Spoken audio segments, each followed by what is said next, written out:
तुम्ही मोटिवेशनचा डोस घेता का? काय मोटिवेशनचा डोस तो कुठे मिळतो? मिळतो ना आपल्या हातातल्या मोबाईलवरती ऑनलाईन.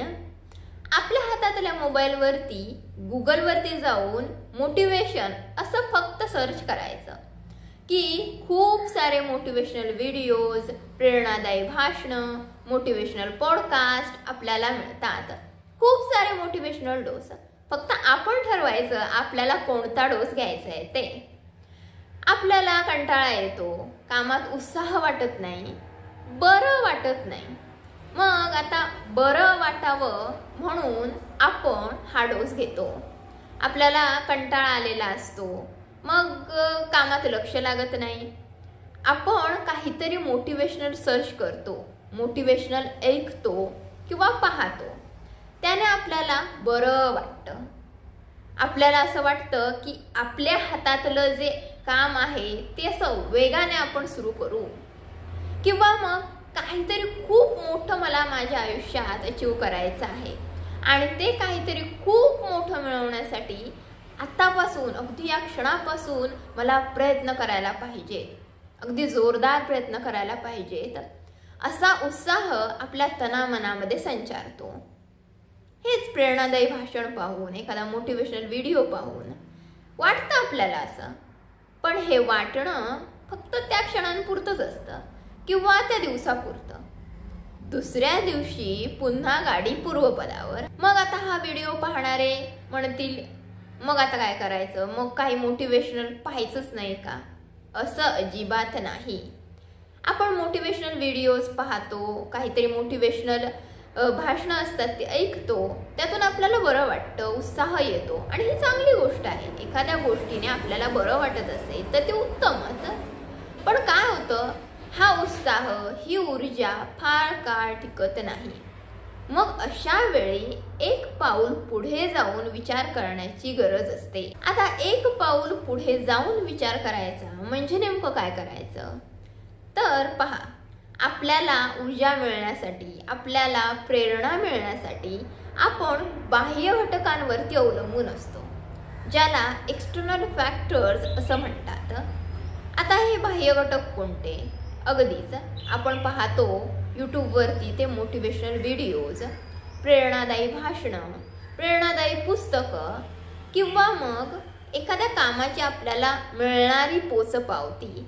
मग ते एखादं बक्षीस असेल, एखादा सत्कार समारंभ असेल, एखादा पुरस्कार असेल किंवा त्या कामासाठी आपल्याला लोकांकडून मिळणारी प्रशंसा असेल. या सगळ्या घटकातून आपल्याला ऊर्जा मिळते, आपल्याला बरं वाटतं, आपलं मन उत्साही राहतं. पण हे सगळे बाह्य घटक नसतील तर काय? मग काय करायचं? तर अशा वेळी आपण जे काही करतो आहोत त्याचा डिरेक्ट संबंध आपल्या जीवनाशी जोडायचा. आता हे कसं करायचं? आता आपण काही उदाहरणं पाहू.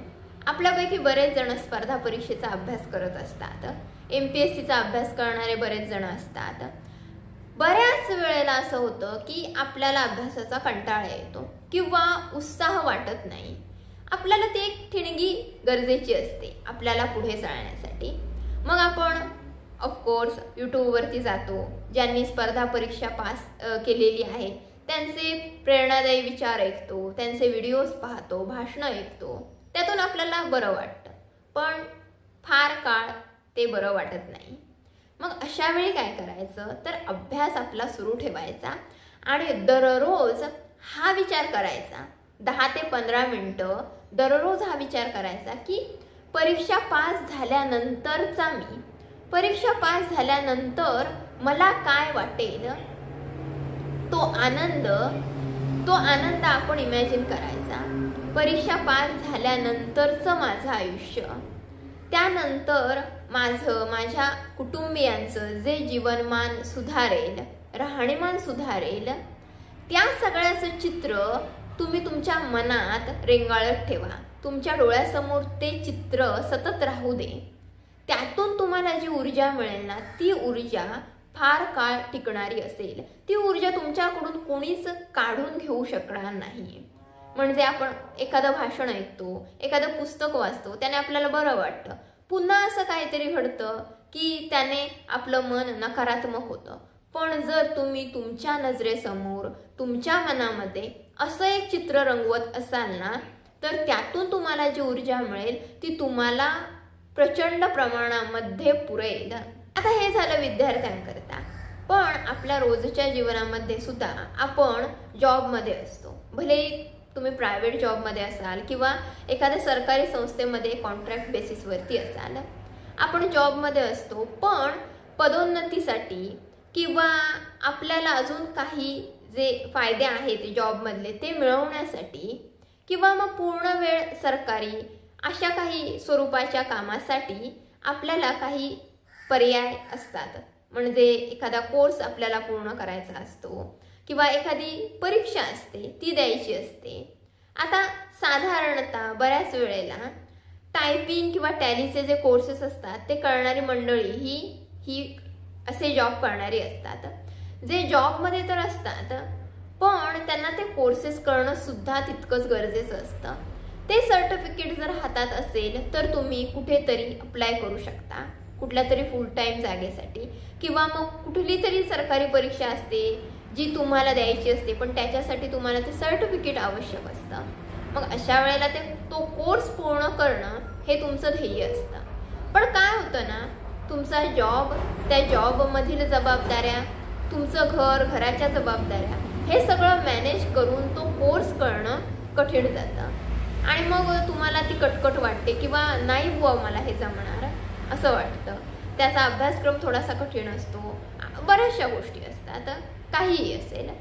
पण अशा वेळेला जेव्हा आपल्याला मोटिवेशनची गरज असते ना, तेव्हा हा विचार तुमच्या मनामध्ये आणा की हा कोर्स पूर्ण केल्यानंतर मला माझ्या जॉबमध्ये किती फायदा होईल, मला माझ्या जॉबमध्ये माझ्या प्रोफेशनल ग्रोथमध्ये किती फायदा होईल, यानंतर मी काय काय करू शकेन. फक्त जर हे सर्टिफिकेट माझ्या हातात असेल ना तर किती गोष्टी सोप्या होतील माझ्यासाठी. या सगळ्याचं चित्र मनात रेंगाळत ठेवा. मग तुम्ही काहीही करून, कशाही गोष्टी मॅनेज करून तुमचं ते कोर्स पूर्ण करण्याचं ध्येय तुम्ही करणार म्हणजे करणार. काही उदाहरणं, पण अशा बऱ्याचशा गोष्टी असतात ज्याच्यासाठी आपल्याला मोटिवेशनची गरज असते. मग हे मोटिवेशन व्हिडिओजमधून शोधण्यापेक्षा, मोटिवेशनचे डोस घेण्यापेक्षा प्रत्येक गोष्ट ही जी असते ना ती तुमच्या जीवनाशी तुम्ही त्याचा संबंध जोडा. अगदी साधी गोष्ट असते, आपलं वजन घटवणं आणि त्यातून आपलं आरोग्य सुधारणं. मग अशा वेळी आपण जिम लावतो, पण सकाळी उठायचं नेहमीच आपलं रुटीन असतंच, त्यात ही एक गोष्ट ॲड होते, सकाळी उठायचं, दररोज असं करायचं आणि जिमला जायचं. मग आपल्याला कंटाळा येतो. मग आपण काय करतो, कुठेतरी यूट्यूबवरती असे वजन घटवण्याचे व्हिडिओ सर्च करतो आणि मग त्यातली लोक काहीतरी त्यांच्या इन्स्पिरेशनल ज्या कथा असतात ना त्या आपल्याला ऐकवतात. मग आपल्याला बरं वाटतं, हां मी करेन, होईल माझ्याच्याने. पण असं न करता तुमच्या मनामध्ये ही गोष्ट पक्की ठेवा की हे जर मी कंटिन्यू केलं, आज केलं, पुढचे 1 आठवडा केलं, 2 आठवडा केलं, असं मी 1 महिना, 2 महिना, 3 महिने केलं, त्यानंतर मी कसा दिसेन, मी कशी दिसेन, माझं शारीरिक आरोग्य किती सुधारलेलं असेल, मला लोक किती अप्रिशिएट करतील, मला किती स्वतःलाच बरं वाटेल आरशात पाहताना, हे सगळं तुमच्या मनात रेंगाळत ठेवा. त्या झोनमध्येच तुम्ही राहा आणि मग तुम्हाला मग त्या 2 महिन्याचं 3 महिन्याचं काहीही मोठं वाटणार नाही. तुम्ही त्यासाठी प्रयत्न कराल. अशा छोट्या छोट्या गोष्टी असतात, त्याचा हा असा संबंध तुम्ही तुमच्या आयुष्याच्या त्या एरियाशी जोडायला शिका. आता मगाशी मी उल्लेख केला तसा तुमचा अभ्यास असेल तर अभ्यासाशी संबंधित चित्र तुमच्या मनात त्या रेंगाळत ठेवा.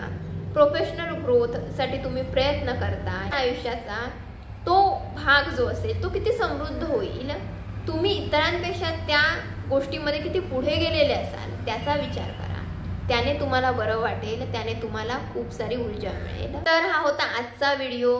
तुम्ही असे मोटिवेशनचे डोस दररोज घेत असाल, असे मोटिवेशनचे डोस शोधत असाल तर ते सगळं बाजूला सारून ही एक टीप आहे ती अंमलात आणण्याचा प्रयत्न करा. जे मी सगळं या व्हिडिओमध्ये सांगितलं त्याप्रमाणे थोडंसं इम्प्लिमेंटेशन तुमच्या आयुष्यामध्ये करण्याचा प्रयत्न करा आणि किती तुम्हाला फरक पडतो ते कमेंट बॉक्समधून जरूर कळवा. भेटूया नवीन व्हिडिओमध्ये एका नवीन विषयासह. तोपर्यंत बाय.